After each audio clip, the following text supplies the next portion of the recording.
I need to tell you something that I carried for a very long time before I understood what it meant. Back in July of 2021, I was using the Silk & Sonder daily planner system. They ran a 30-day ritual series, and on day 3, their founder, Mewa Agrawal, gave us one word to sit with: ambition. She asked, what stirs in your body when you hear that word? For some people, it's fire in the belly, a big grin, fist pump energy. And I thought about it, and I was like, oh my God, for me, it was like heaviness. Tears welled up in my eyes, and not the good kind. The word ambition at that point in my life reminded me of a path I did not take that was clearly still living in my subconscious, like a tenant who stopped paying rent and just refused to move out. So welcome to Moving for Smarties. I'm your host, Mariette Fry, and this is episode 4 of the Dreams playlist, the one where I get really real with you. Growing up, I wanted to be an actress. Stage or film, I didn't care. I just wanted to perform. But I was a first-generation college student, and everyone in my life told me to get a real degree. Something to do with business, so I could work in corporate America and live the so-called American dream. So I did. I buried my dream under practicality and fear like most people do with their dreams. My dream got tossed overboard, and it sank into what I call the Bermuda Triangle of someday. I promised myself that after I graduated, I would go back and try, or at least take some classes if I really was still feeling it on my heart. Does that sound familiar to you? Are you in the same position I'm in? Because that went from a dream to what am I doing, right? So one summer, I was on a break from Southern Illinois University in Carbondale, where I went to college, go Salukis. I took a road trip to Los Angeles with a friend who was staying with an aspiring actress out there. And as I remember it, so this could be totally different than what happened in real life, but as I remember it, this woman's parents were paying all her bills so she could pursue her dream and be in Hollywood and become an actress. And she lived right in Hollywood, right on Hollywood Boulevard, down the street from what was, I think it was called Mann's Chinese Theater. That's the place that has all the imprints of the famous movie stars' hands and feet on the cement, and I think it's called the forecourt of the star. So 200 concrete, hands and feet of all of the actors that you would probably know. I just remember being so jealous and furious at the same time that she wasn't out there hustling. She was sitting around her dark apartment smoking a lot of cigarettes and waiting for an agent to call her to come in for auditions. We had hopped into a Kinko's print shop. I don't really know why. I don't know if it was probably to send a fax or something, but I saw this whole wall of agency listings and open casting calls.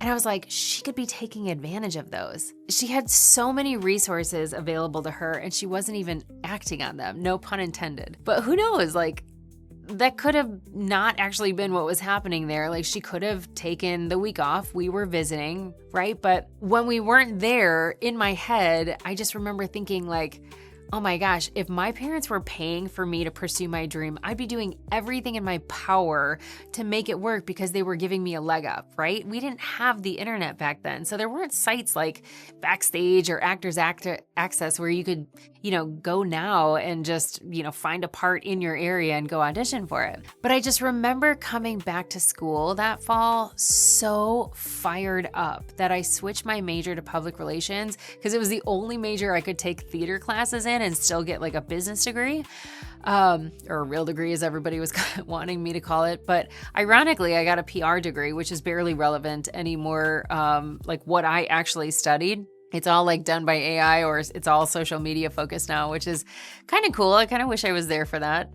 But I certainly don't know how to use social very well now, but we didn't even have that 100 years ago when I went to school. So I finished the degree and took a job in tech sales because the salary was significantly higher than the PR jobs I was looking at. And it was just really nice to finally have money. I just, years went by, but I still thought I should take an acting class. Every once in a while I'd see something or I'd, go see a play and I was like, oh man, I should look into those. So fast forward years later, I'm still thinking about being an actress and I decided to start taking those acting classes in Chicago. after my 9 to 5, just to kind of explore it. I mean, I didn't want to quit my job because it was a way to have fun while getting paid rather than being stressed because I went all in with no safety net, right?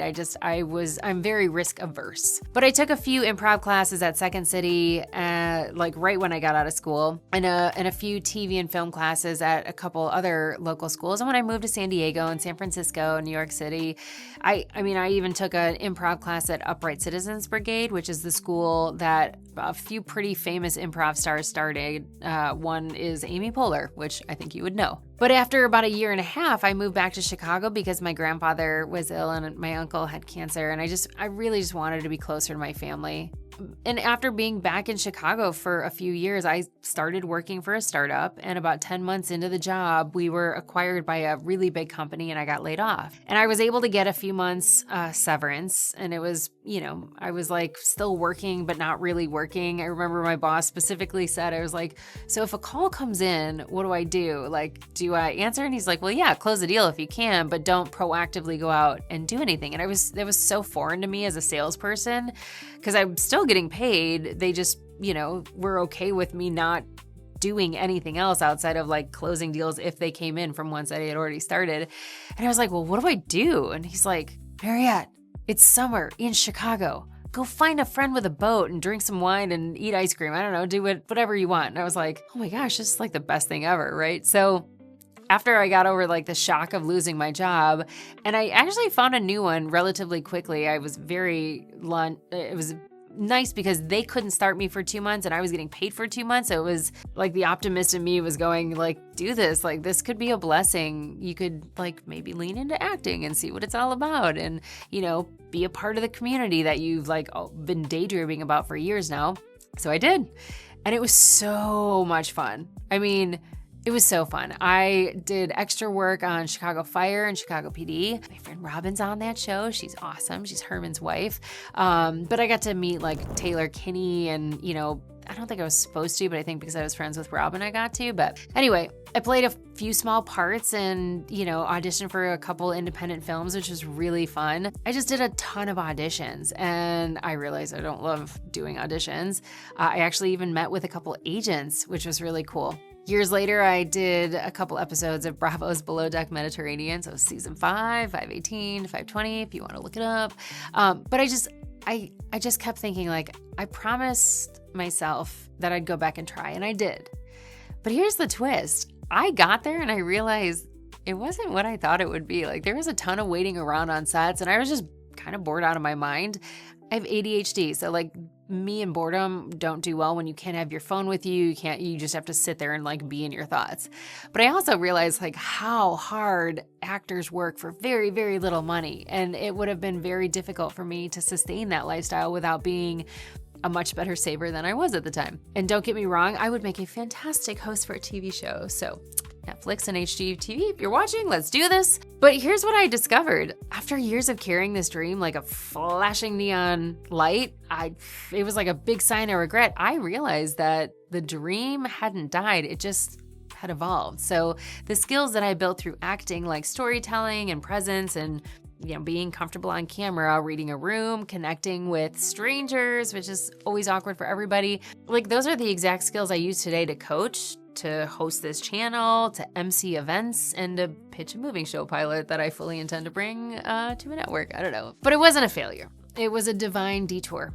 So it was a pivot that led me closer to my real purpose, not further from it. But it's so hard to see that in the moment. And here's why I'm telling you this, because some of you are carrying a dream right now that is weighing you down instead of lifting you up.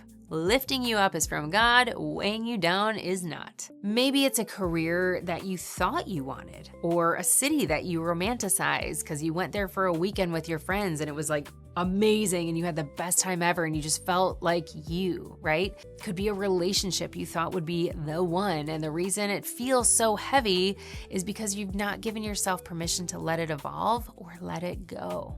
Ugh, right? Does that feel heavy?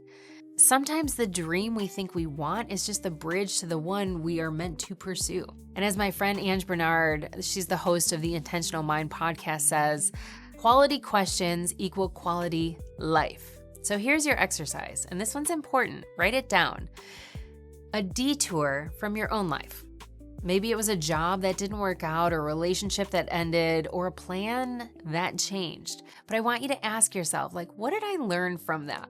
Like, that I still use today. What am I actually really good at because of that experience? Nothing is too silly. Just write it down. But also ask, what dream can I release with gratitude, right? That's taking up space in my heart and my soul.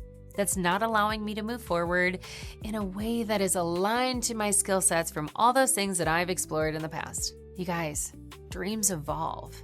And sometimes closing the chapter on one dream is that exact thing that allows you to fully dive into another that was just waiting to walk into your life. Releasing an old dream is not giving up.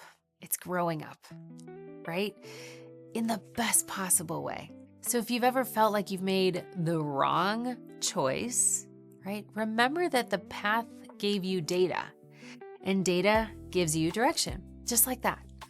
In the next episode, we're going to go even deeper with 7 clarifying questions that will sharpen the vision of future you. These are coaching level questions, the kind I ask my clients.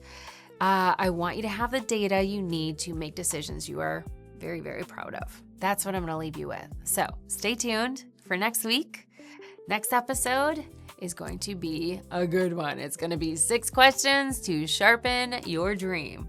I want you to spend all of this week thinking about that, right? Visualizing. Go back to that visualization. Do it again. Try it a second time and see if more things pop up now that you're fine-tuning this dream. I'll see you soon. You want to come say hi? You want to come say hi to everybody? Yeah, you do? Okay. Good boy. Good boy. Ready? We're going to just try this once. You ready? You want to help me? You want to help me? Okay, come here. Come up here. Okay, good boy. Okay. I know. You want to say hi too? You do? Okay. This is my friend Cooper. Yeah. Okay, sit down. Sit down. Thanks for hanging out with us today. Make sure you hit subscribe if you're exploring a move or just want to feel more grounded while you figure out what's next. Join us inside the Smart Move Society. The link to the free community is in the description, or you can go to movingforsmarties.com. It's where we go deeper with planning tools, meeting new people in different communities, and have real conversations about finding a place that fits who you're becoming. So, onward, moving Smarty. I'll see you in the next episode. Come on, Coop. He's so cute.